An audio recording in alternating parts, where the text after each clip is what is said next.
আসসালামু আলাইকুম। আশা করি সবাই ভালো আছেন। আলহামদুলিল্লাহ আমিও ভালো আছি। চটপটি পছন্দ করে না এমন কোনো লোক নাই। চটপটি ফুচকার কথা হলেই জিভে জল এসে যায়। তাই আজকে আমার খুব ইচ্ছে করছে চটপটি আর ফুচকা খেতে। আপনারা সবাই জানেন আমি বাইরের খাওয়ান খাই না, তাই চটপটি আজকে আমি বাসায় বানায় খেয়েছি।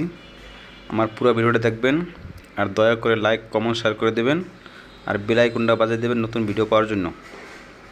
প্রথমেই আমার মামার দোকান থেকে কিছু ফুচকা নিয়ে আসছি, আর বাকি যত অন্য অন্য মশলা বেজেবি সব আমি বাসা থেকে তৈরি করছি। লাস্ট কথা হলো যে আমি দোকানে বাইরের খাওয়ান খাই না, এটা ঘরে বয়ে খাবো, এটা হচ্ছে লাস্ট কথা। প্রথম আমি একটা চটপটির মশলা কিনে নিয়েছি, রাঁধুনি। দেখতে পাচ্ছেন রাঁধুনি মশলাটা,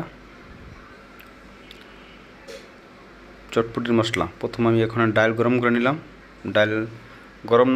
ডাল সিদ্ধ করে নিলাম। সাথে একটা আলু দিলাম দুইটা। চটপটি খেতে লাগে আপনার মটর ডাল না ডাবলি বলে, ডাবলি ডাল। এই যে আমি সিদ্ধ করে নিয়েছি, দেখেন এখানে ডাল আলু কেটে নিয়েছি, আর সাথে এখানে ধনেপাতা, ডিম সিদ্ধ করছি, শসা, পেঁয়াজ, লেবু, তারপর কী বলে ওটারে, তেঁতুল, কাঁচামরিচ, টমেটো, এগুলো সব কেটে নিয়েছি। সাথে টক পানিটা আমি বাসায় বানাইছি। এখানে টক পানি দিয়েছি, একটু শুকনো মরিচের গুঁড়ো আর তেঁতুল, হালকা লবণ। এবার দেখুন আমি চটপটি বাসায় কীভাবে বানাই খাই। আপনারা চাইলে চটপটিভাবে বাসায় বানিয়ে খেতে পারেন, কারণ রাস্তার ভিত্তে বানাইয়ে কি খাওয়ায় না খাওয়ায় এটা আপনি ভালো জানেন। আমি এই ক্ষেত্রে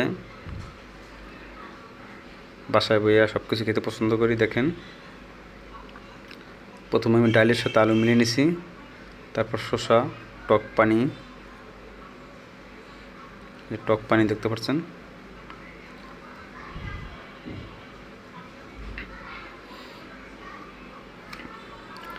তারপর দিন আমি এখানে টমেটো, গাজর, কাঁচামরিচ, শসা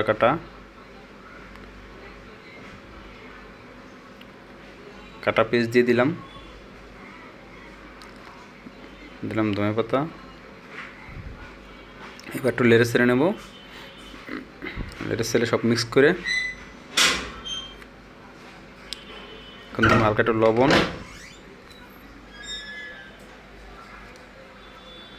দিয়ে দিলাম। সেই ফুচকা দেখতে পাচ্ছেন, সেই ফুচকা আমি দিয়ে দিছি ভেঙে। এবার আর একটু ধনেপাতা দিয়ে দিলাম।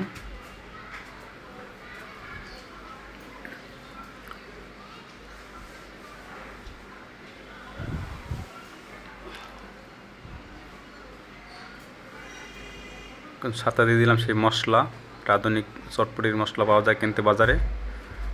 আমি সুন্দর করে একটু মশলা দিয়ে দিলাম পরিমাণ মতন। এবার একটু লেড়ে ছেড়ে নেব। এবার দিলাম ডিম দিয়ে দিলাম, সিদ্ধ ডিম।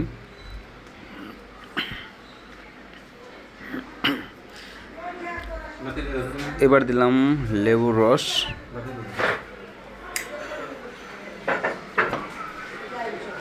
এবার আমি খাওয়া শুরু করছি।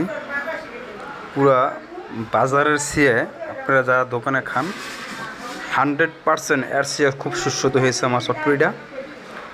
আমার যদিও একটু সময় লাগছে চটপটিটা খেতে পারলে, তবে আমি শিওর বলতে পারি এটা খুব মানসম্মত।